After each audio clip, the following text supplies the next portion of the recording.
Treasure fund সম্পর্কে আমার কাছে অনেকেই আপডেট চেয়েছে।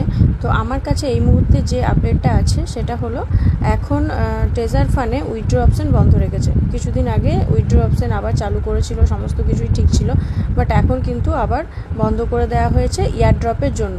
তো এয়ারড্রপ দেওয়া 2 জুন অবধি এয়ারড্রপ দেবে। তো 2 জুনের পর থেকে নতুন করে কিন্তু আবার আপডেট দেবে, তখন আপনাদেরকে আমি জানাতে পারবো নতুন আপডেট কী এলো। তার আগে আপাতত কিছু বলা যাচ্ছে না উইথড্র সম্পর্কে।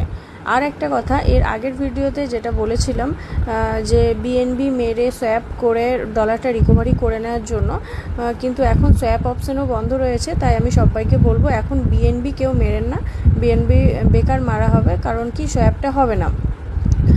তো এইটুকুই আমার কাছে আপডেট আছে। নেক্সট আপডেট আমার যেটা আসবে সেটা আমি 2 জুনের পরেই দেব। এইটুকুই আপাতত আমার কাছে আপডেট ছিল। কেমন?